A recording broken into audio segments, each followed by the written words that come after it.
Baik, di sini saya akan menjelaskan materi ke-6 yang berjudul pengenalan ISO 31000. ISO 31000 adalah standar internasional untuk manajemen risiko yang memberikan panduan serta prinsip-prinsip umum untuk merancang dan juga mengimplementasikan sistem manajemen risiko yang efektif dalam sebuah organisasi. Berikut adalah penjelasan lengkap mengenai materi pengenalan ISO 31000.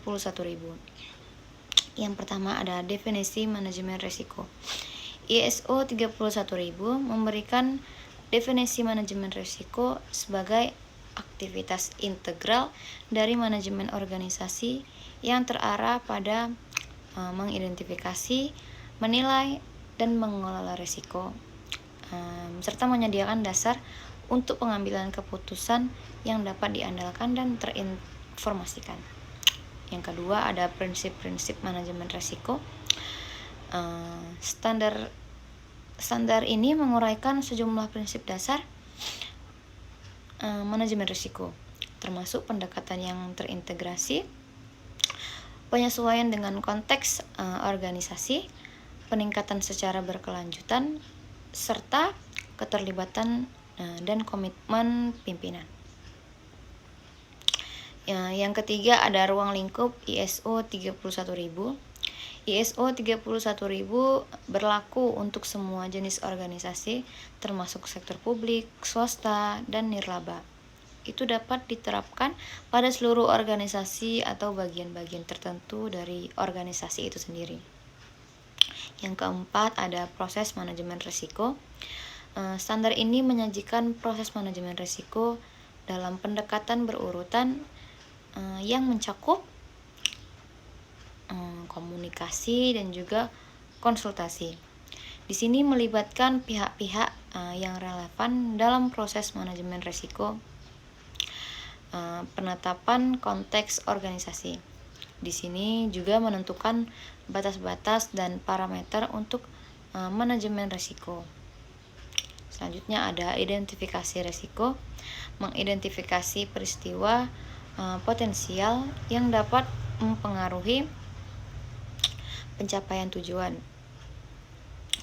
Selanjutnya ada penilaian risiko, menilai dampak dan probabilitas risiko yang diidentifikasi. Ada pengelolaan risiko, menentukan pendekatan untuk mengelola risiko, termasuk memilih kontrol dan tindakan mitigasi. Adanya komunikasi dan konsultasi, berkomunikasi secara efektif mengenai risiko dan melibatkan pihak-pihak yang relevan. Pemantauan dan tinjauan, memantau serta meninjau efektivitas sistem manajemen risiko. Balik lagi yang kelima, faktor lingkungan.